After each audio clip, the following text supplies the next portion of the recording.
and welcome to the ArcGIS Monitor Beyond the Basics session. My name is Erin Richmond, and today I'll be joined in this discussion by my colleagues David Crosby and Cecil Lamb. In today's session, we'll be exploring the ArcGIS Monitor and its functionality. We'll start with a high-level reminder of how to install the ArcGIS Monitor and include some helpful tips and tricks that monitor administrators are using now. Then we'll move into two case studies about how our clients are using the ArcGIS Monitor to detect and rectify complex challenges in their enterprise deployments. We'll take a closer look at the ArcSoc Optimizer extension and how it can be used to manage your ArcGIS server services. Finally, Cecil will take us through a quick exploration of some of the false alarms that Monitor generates and how to approach those. To start, we'll cut over to David, who's going to walk us through a high-level ArcGIS Monitor installation demonstration and some tips and tricks. Hi, this is David. I'm an enterprise consultant with Esri Professional Services working out of our Charlotte, North Carolina office. As part of the first session today in our workshop on ArcGIS Monitor, we're just going to run through a quick overview of the installation and configuration of ArcGIS Monitor. Now, this isn't going to be a detailed installation step-by-step. We do have videos on that in other videos that are on YouTube, etc.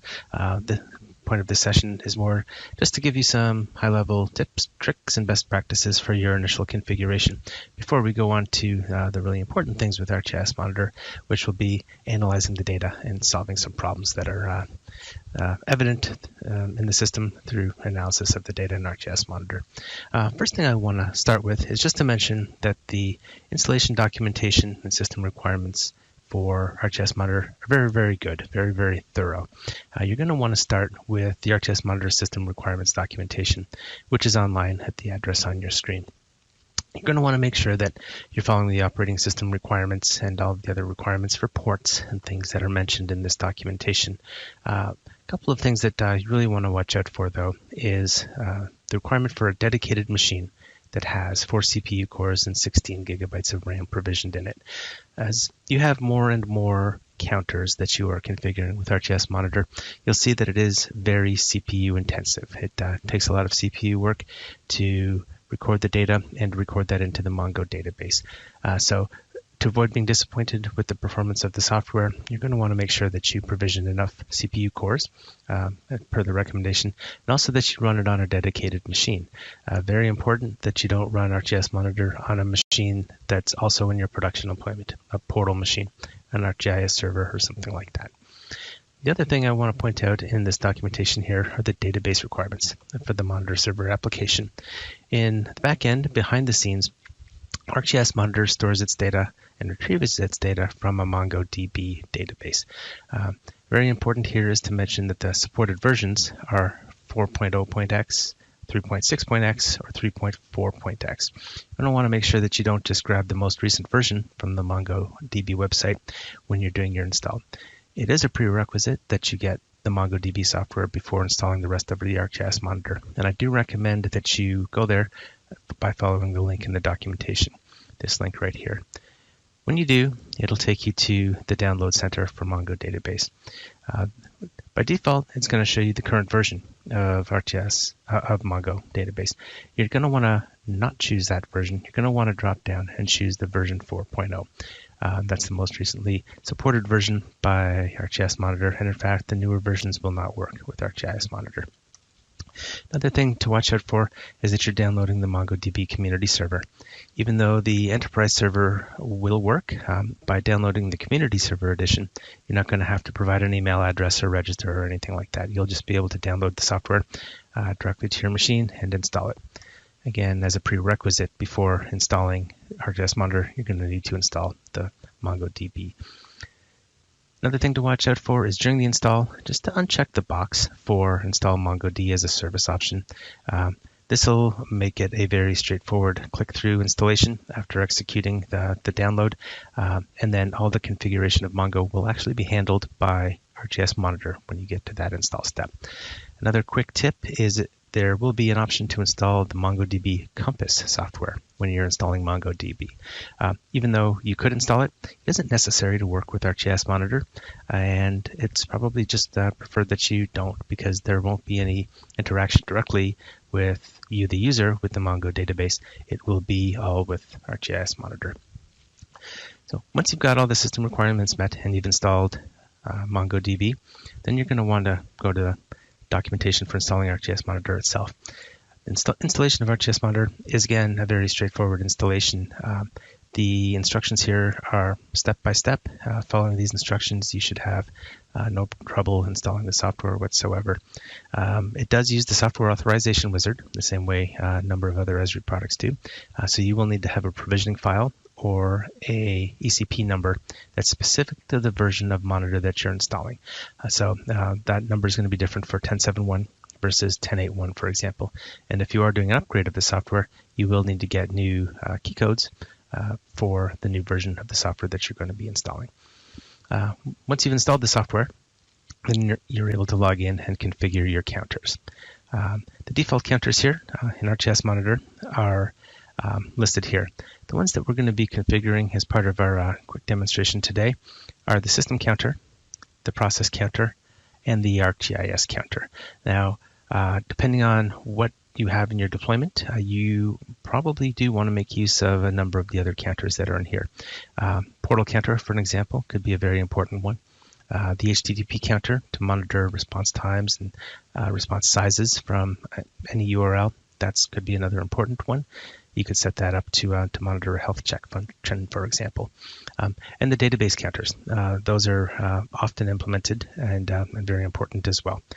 And a quick tip on the database counters here. When we're looking at our documentation for adding a DB counter, it'll again give you the step-by-step instructions. But important to note, and one thing that many users don't know about, are the sample queries that are included with the DB counter documentation. We have sample queries for geodatabases in Oracle databases themselves, geodatabases in SQL Server, and a query for the SQL Server database itself. Many of these queries here are going to be performance related for the geodatabase and help to inform your maintenance practices. So you'll be able to look at and record the number of records in your adds tables, your deletes tables, your delta tables that for the geodatabases when you're editing and making changes. But there's a number of other helpful queries in here as well that you'll want to consider adding when you're configuring your database counters. So now we're going to open up ArcGIS Monitor Administrator. One thing to keep in mind is you're always going to want to run this as an administrative user. So right-click on ArcGIS Monitor Administrator and run as administrator. Even if you are an administrator on the machine, you'll still need to right-click and run Monitor Administrator as an administrator. Now, because my machine here is pulling double duty today, both as an ArcGIS Monitor machine and as an ArcGIS Enterprise implementation as well, I do have the web adapters installed and I'm running Microsoft IIS. So because of that, my port 443 is in use. Port 443 is also the default port that ArcGIS Monitor is running on. So because of that, I have had to make a change here and configure my ArcGIS Monitor to run on port 444. That's going to be atypical now, especially if you're following the best practices of running a dedicated machine for ArcGIS Monitor. That port should not be in use. There should be no port conflict, and you should be able to use the defaults. But it is, if needed, it's a quick configuration change to configure ArcGIS Monitor to run on a non-default port. In my case, it's port 444. And I always say after I've made my connection, when I come in here and I see this green dot and it says online, green is good.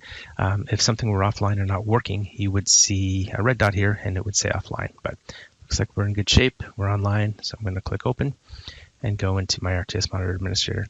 So all of these counters should look familiar. They're exactly the same as we saw in the documentation just a minute ago. First counter that we're going to configure is a system counter. So to do that, we'll left click on system, and then we'll right click on system and click add. So to do that, we'll need to expand the tree here and click on new system. For my host name, I just need to add the Windows host that I'll be using, which in this case is CLT Crosby 10L3.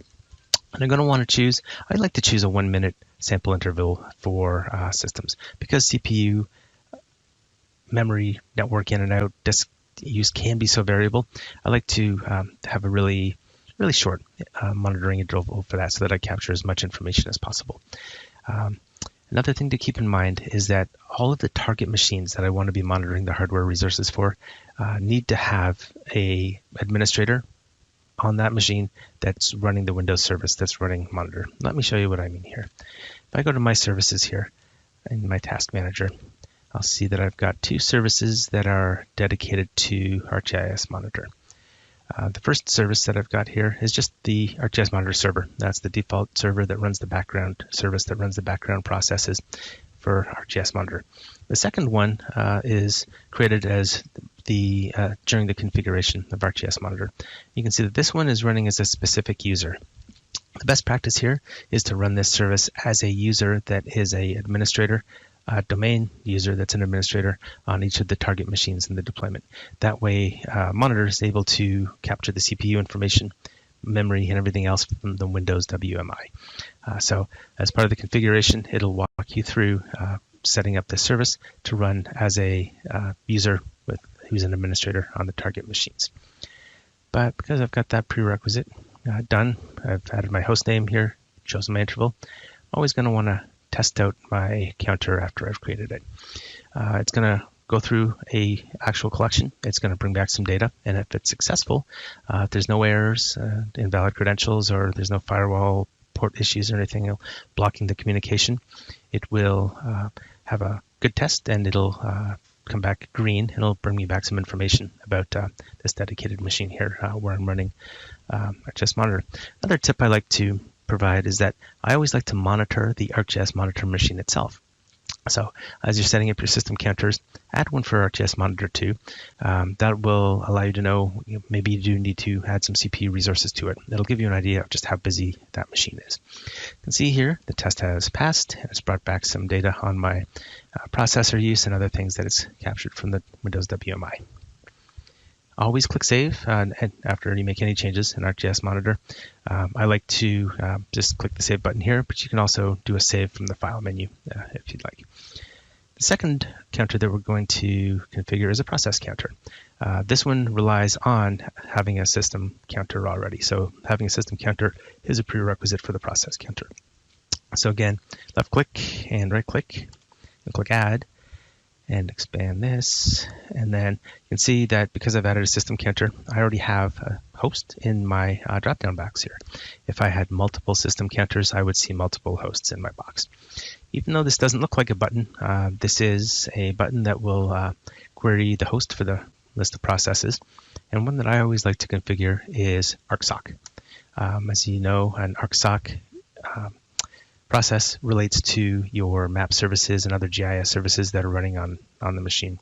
So being able to capture the number of services, ArcSoc processes that we've got, that we are able to see the idle count, the total count, the active count, and how much machine resources these are taking up. So again, I'll click Test, and once that's successful, okay, it's telling me that I've got right now 9 total, 9 idle, and they're not using any processor time. Again, I'm going to go ahead and click Save here. And the last counter that we'll configure is an ArcGIS counter. Right. So I'm going to right click, left click, and then click Add here. And then for this, I'm just going to name it ArcGIS Server. And for site URL, I always like to click the question mark here so that I can get the examples of what I need to type in here. I'm just going to choose the web adapter here with HTTPS because, of course, I'm using HTTPS in my configuration. Copy that. I'll click the question mark to dismiss that. I'm going to edit this to match my own environment. My machine is the same machine name as I've been using. 3.esri.com, and my web adapter name in this case is going to be ArcGIS. And then I'm going to copy this, and I'm going to paste this here. And then for my token URL, I'm going to want to see what my examples are here. So for an ArcGIS server, I can either use the URL with a port, or I can use a web adapter URL if I have administrator access enabled through my web adapter, which I do. So I'm just going to copy this last little piece of the URL here, dismiss this, paste that on the end, and that looks good. Next thing I'm going to need to do is add a credential. So this is going to be my primary site user for my ArcGIS server site. And click add. I'm going to use the name site admin. I know my username here is AGS admin. And I'll type in my password. And you'll see that it obscures what the password is so that other users aren't able to log in here to monitor and see what the passwords are. When I click add, I'm able to pick this one from the list, and it was this lowercase one I just added here. I want a sample interval of 15 minutes is a good sample interval for ArcGIS server. If I click test here, hopefully it turns green, and it will bring back some information from my ArcGIS server. And once it does, I'm going to want to click that save button again, and you can see that it's brought back some information. Click the save button, and we're done with some initial configuration. The last thing I'll show you here is the ArcGIS Monitor site. So the ArcGIS Monitor Administrator is where you're going to do all of your configuration. Where you're going to do all of the viewing of your metrics is going to be in the website here. And you can see here the address is just going to be my server name, and in my case, the port 444. Let me log out of here so that I can show you how to log in.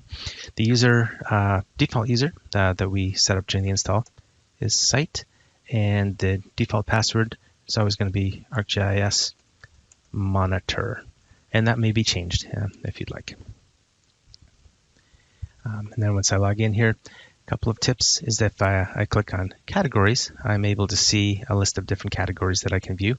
But if I click on site, I'm able to look in the catalog and see really just a view of exactly what I had just set up in the ArcGIS Monitor Administrator. Now, because of the collection interval for the ArcGIS server, it was 15 minutes. 15 minutes hasn't elapsed yet, so I don't see that metric in my website here, but it'll catch up, and we'll be able to see that. If I want to take a look at what's going on with my system, I can expand that, and I can take a look at what's going on with my resources. The last thing I'll show you, because we don't have a lot set up in here, is our demonstration site for ArcGIS Monitor. So that demonstration site is arcgismonitor.esri.com. The credential information is scripted and saved in here. So if I click log in, you don't need to know the username or password. And this will allow you to see much more data, play around with this. It is read-only. You can't break anything by coming in here, but you're able to get a feel for a lot more of the counters that are set up in here, collecting data, and you'll get to know how those work if you want to see an example.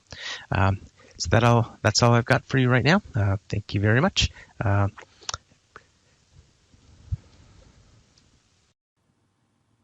Thanks, David. That was a great demonstration of the installation of ArcGIS Monitor. And of course, those tips and tricks are very helpful. You may have heard David mention the ArcSoc counter. This is a popular metric in the monitor because the number of running and total ArcSoc in your enterprise can greatly affect your overall enterprise health. In the first case study we're going to examine today, I'm going to describe how this metric can help you identify problems within your ArcGIS server sites. As you may know from monitoring your own deployments, when you have two ArcGIS server nodes in a site, they share a configuration store. Their min and max pooling settings are shared as well. This means that if you set your minimum pooling to 2, ArcGIS Monitor will read it as 2 instances per machine. This is expected behavior. Using the ArcSoc totals, we can verify that the load is being shared between the 2 machines in a fairly even and predictable way. For one of our clients, however, we noticed a concerning pattern. For each of their ArcGIS server sites, one machine had many more ArcSoc than its paired machine. All users were publishing through the load balancer, so the machines should have been much closer. The ArcGIS server executable was running, and CPU and memory were both in a manageable range. Even though one machine in each site was taking on all of the load, it wasn't overburdened to the point of poor performance. The spikes you see here are typical overnight or restart spikes, and they climb and fall together. We were able to explain that the machines weren't under undue duress because they hadn't gone to production yet. Had they been in production, we can guess that the machine managing all of the load would have seen spikes throughout the day and probably would have been overtaxed in its utilization. In most of our metrics, the resource utilization was close enough not to draw significant attention. So while we weren't in a critical production level problem-solving mode, we still had to figure out why there was such an imbalance. In reviewing the metrics of their ArcGIS Monitor, we focused on one ArcGIS server site and decided to only take a look at the ArcSoc total. Using the ArcGIS Monitor browser, we set our review period to 1 week and looked for patterns. Pretty quickly, we noticed that Machine 1 and Machine 2 were not spinning up ArcSoc in the same way. Not just that, Machine 2 was reporting 0 ArcSoc all night, while Machine 1 wasn't experiencing these dramatic swings. We inquired about any processes that might be happening to Machine 2 in the evenings. We could eliminate random processes because the behavior was concentrated only on Machine 2, not distributed evenly between the machines as the load balancer or the web adapter might do. Also, expanding our exploration revealed that this pattern was happening on all of the 2 machines in the enterprise. Any ArcGIS server site that had a Machine 1 and a Machine 2 was showing the same behavior. So we worked closely with the virtual machine support to see what might be causing this issue. Narrowing our search to a specific time of night and a specific set of machines helped us identify a nightly backup process, which was not completing properly for this set of machines and was causing the ArcGIS server to come out of connection. Windows support identified and fixed this process and was able to eliminate the nightly disruption.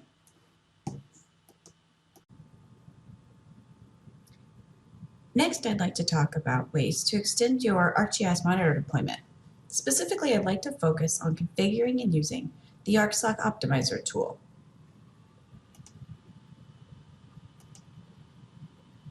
For this case study, we have a client with a mature GIS Enterprise experiencing issues with CPU and memory utilization.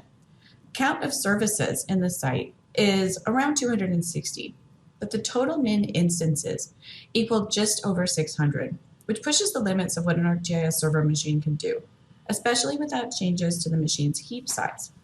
When this user experienced even moderate load, like the beginning of the day or just after lunch, their hosting machines would spike to 100 CPU and stay there for many minutes. This caused all kinds of latency in the rest of the enterprise. We started to examine the monitor outputs by reviewing a list of services without any transactions for our look-back period. Our intention was to manually reduce the min instances on these underused services. However, it became clear that manually updating each service was going to take much longer than the client or I wanted to spend. Further, this client was interested in a way to make these changes in response to fluctuating load. To ease the burden on the GIS manager, we decided to configure the ArcSoc Optimizer to take these changes on. I'm going to switch over to a live demo here to configure the ArcSoc Optimizer in my environment, talking about the considerations that you'll need to keep in mind along the way. First, we open up our ArcGIS Monitor Administrator to the Item Details page. From here, we're going to import a zipped extension file that you can access from the ArcGIS Monitor Gallery. You can Google ArcGIS Monitor Gallery and it will pull up this ArcGIS homepage with a couple of other kinds of extensions and tutorials related to the ArcGIS Monitor. I search group content for the ArcSoc Optimizer and I'm brought to this Optimizer download page. When I open the file, it creates a zip that I'll be importing into my ArcGIS Monitor Administrator. Using the File drop-down, we import extension, navigate to our zipped file, and open. You'll see here that the import is successful. The next thing you'll need to do is restart the service running your ArcGIS Monitor collector. So you don't have to worry about the server, just the collection. And we'll give that a quick second to restart. And we should be good here. I like to refresh here, verifying, of course, that my monitor is back online. I'm going to use the open button there. And of course, it takes me into my ArcGIS Monitor Administrator configuration page. For the monitor, there are two ways to extend the tool. One is through an extension, which is helpful if you want something that's running on a 1, 15, 60, or 15-minute interval. However, for the ArcSoc Optimizer, we're actually going to do this as a task so that we can have it run on a daily or weekly cadence. So I've clicked on task. Now I have a new task, and I'm going to, it's already reading from my bin folder, so it knows I want the ArcSoc Optimizer. And so I'm going to type in ArcSoc 1 day, because that's what I'm going to configure. You can configure a 1 day or a 30-day task, and this will depend, or this will change the way that Monitor gathers its metrics, and it will change the way that Monitor makes recommendations for your implementation.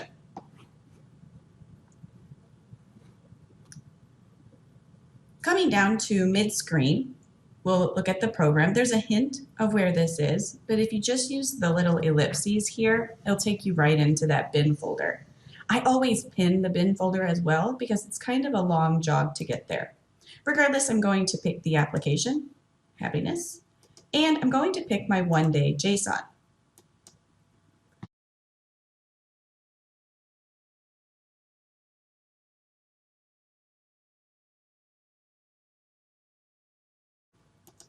You can change the time zone if you need to. You want it to correspond with your time zone. I'm in the central time, so I can add that. For past days, I actually need to edit this to be 7 because I'm interested in seeing what it looks like for a past week. You can also exclude any days of the week that you don't want your analysis to be based on. Same with the hours, right? So perhaps the small hours of the night or something that's late at night might not be of interest to your metrics, and you can exclude those here. You'll want to also pay close attention to the service level agreements in this section. The ArcSoc Optimizer is throttled at 200 total ArcSoc on the machine. And so for the case study that we're looking at, this SLA might actually need to be changed because the client already had in excess of 200 ArcSoc running.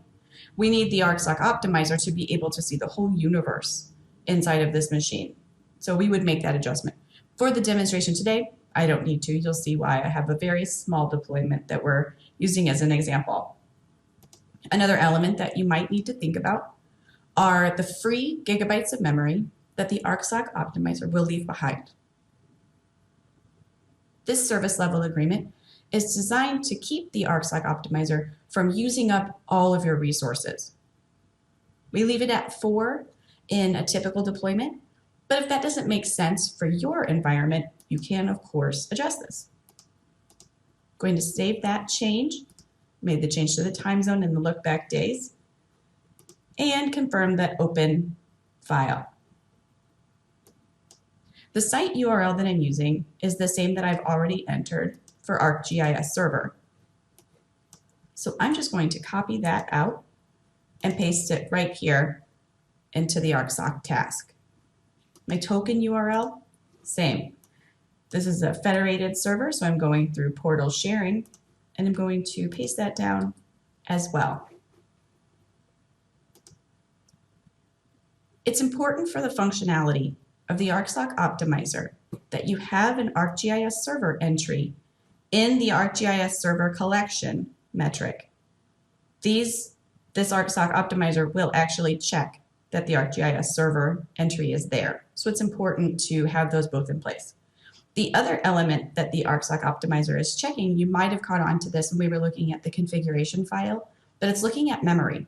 So if for any reason you cannot add your ArcGIS server to the system counter, your ArcSoc Optimizer won't work because ArcSoc Optimizer needs to be able to get those memory metrics.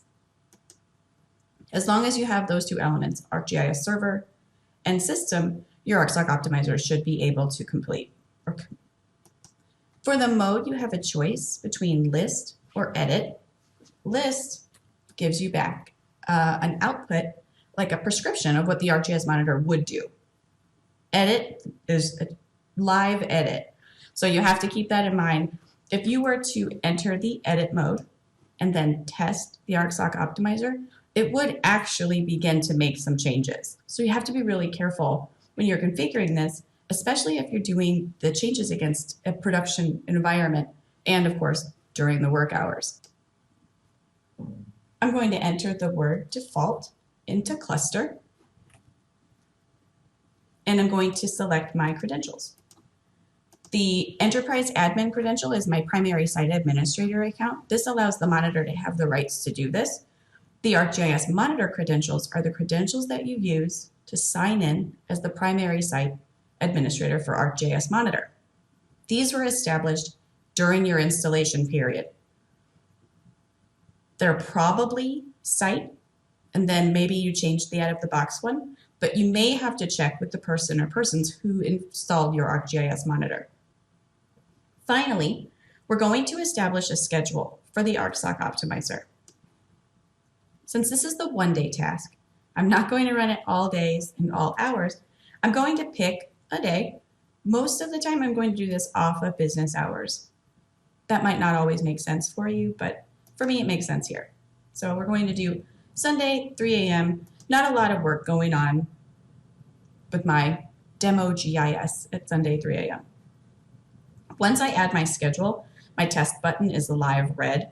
If your button stays here in this kind of like gray red, then double check to make sure you have all of your entries, especially making sure that you have an entry in list and default. I'm going to go ahead and test this now. It takes just a moment to run, and when it does finish, we have an output in Excel format.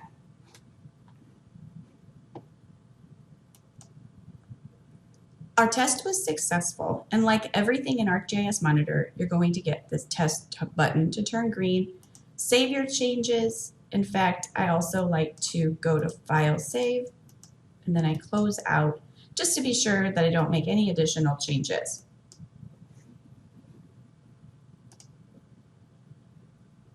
The output location for your ArcSoc Optimizer recommendation page is in the bin folder, which is co-located with your config location. As I said, I like to pin this because it's kind of a long path, but it's in the ArcGIS Monitor Administrator Resources App bin folder. Then I go into my ArcSoc Optimizer and I look inside of reports. My most recent report should rise to the top. I've also taken the time to pull one of these over into a machine with Excel. You can see here it doesn't have Excel to read it. So I'm going to pause while I retrieve that file. Okay, so this is the output from the ArcSoc Optimizer 7 days that we just configured, that we just ran a moment ago. Yours will come out all one color. I took the time to add a little color to this report because I think it helps guide the eye, and I think it helps to illustrate what recommendations the ArcSoc Optimizer is making. Up here in this blue section, upper left-hand corner, so the key cells, this element represents the service level agreement. As you'll see here, we're in list mode, cluster default, right? So these are the choices we made as we came down in the configuration page. But we also have to contend with our configuration file. So our service level agreement for ArcSoc, the maximum is 200. Past days, 7. And the 4 gigabytes has to be respected as well. If you make changes inside of your configuration file, you'll see them represented here. Moving down into our service list, this is what ArcSoc Optimizer recommends doing with each of your services. So you can see we start at the top. We have our lowest or least used services listed at the top of our site. For these ArcGIS ArcGIS Optimizer is picking up 0 usage seconds, which doesn't surprise me too much. This is a demonstration site, and many of these are not in high demand. So we've got 0 utilization for these. So the settings that I chose when I published the services are over the top, right? So I elevated some. I wanted to see how the ArcGIS Optimizer might respond. The min old, max old represents what is current, what happens right now. Min new, max new represents what ArcGIS Optimizer suggests doing. So if you wanted to do this yourself, you could take the recommendations in columns F and G and just change them. In this way, ArcGIS Optimizer would be helping you to maximize your resources while not making the changes for you. However, if you were happy with all of these recommendations, you would go back into the ArcGIS Monitor admin and change your mode to edit. And then the next time that ArcGIS Optimizer runs, it will make these changes.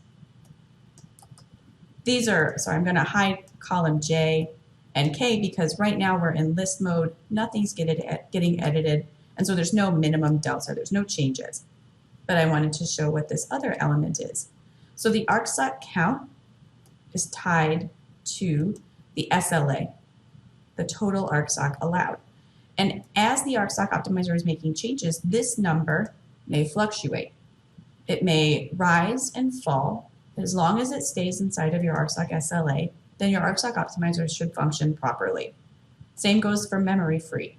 The ArcGIS Optimizer makes a calculation based on any ArcGIS changes and adds that into what free memory can be expected.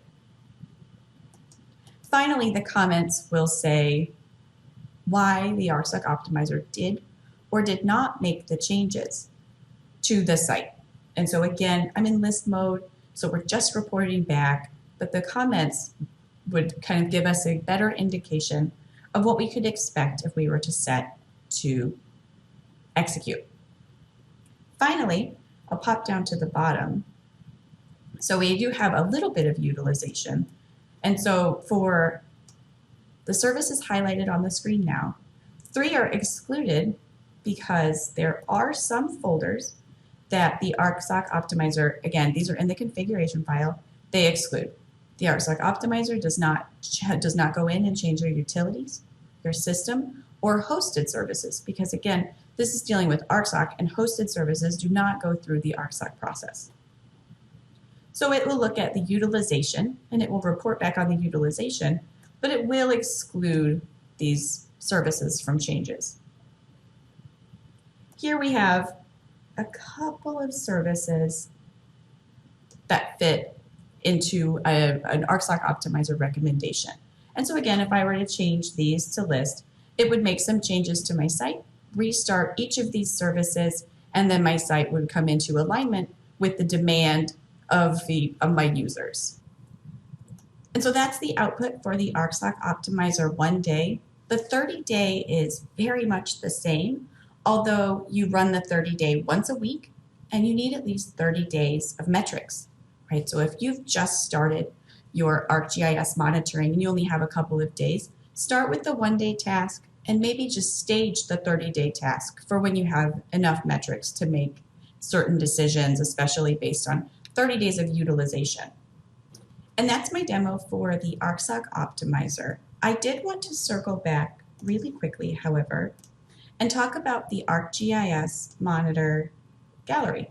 So we have an entire gallery out in an ArcGIS online homepage. Again, just Google ArcGIS Monitor Gallery, and you will find things like tutorials. So some of these are videos, some are PDFs, some, again, just documents, but each of them corresponds to an element inside of the ArcGIS Monitor and can help you get more utilization or pivot on the current tools in a way that you previously weren't aware of.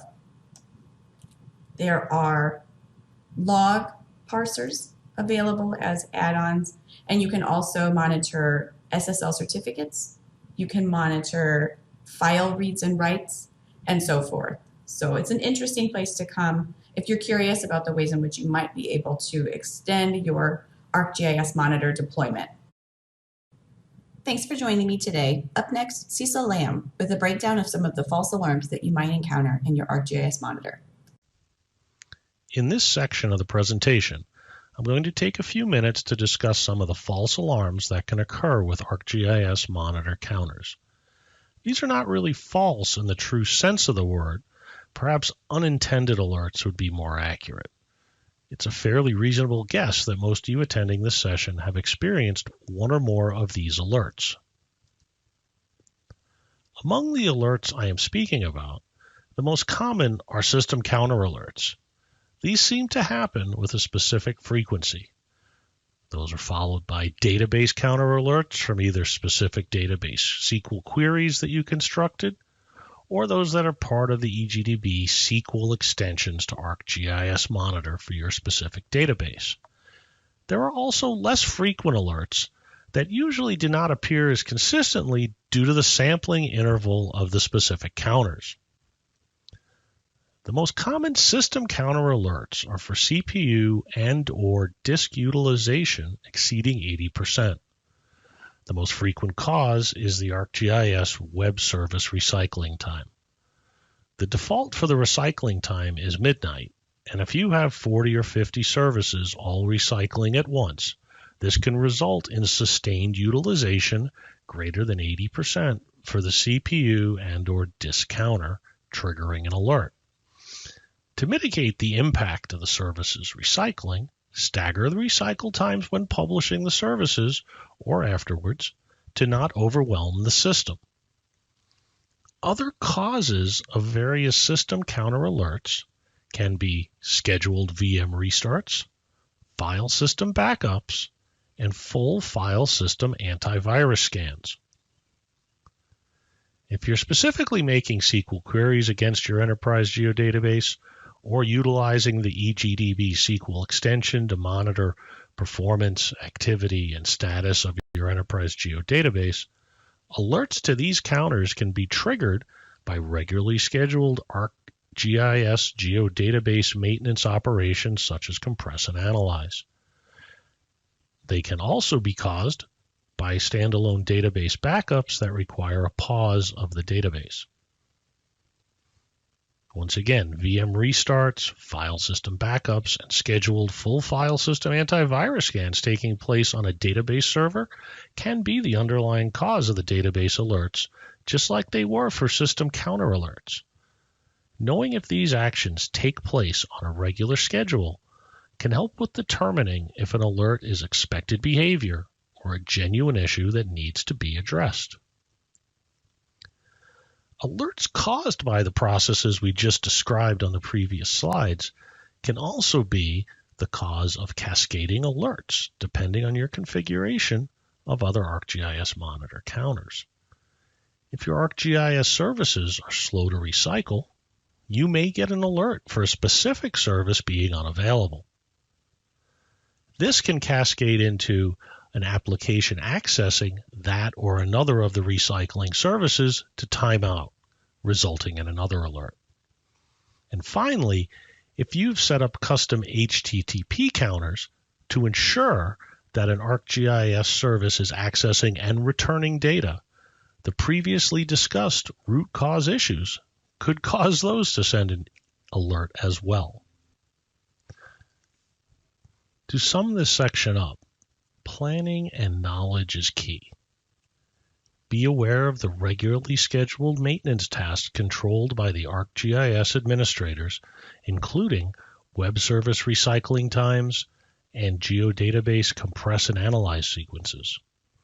Also be aware of the regularly scheduled maintenance tasks controlled by IT, including VM restarts, OS update windows, and antivirus scans. The more you know, the less you will be caught off guard by alerts. And as always, when in doubt, ask Esri. Thank you very much. Thanks for joining us today. It was a pleasure to present a quick monitor installation, talk through some of our interesting case studies, and explore the false alarms coming out of Monitor. David, Cecil, and I will be hanging around for a Q&A after this and would love to hear from you. Also, there's a survey linked below that we would really appreciate your feedback on. Thanks again.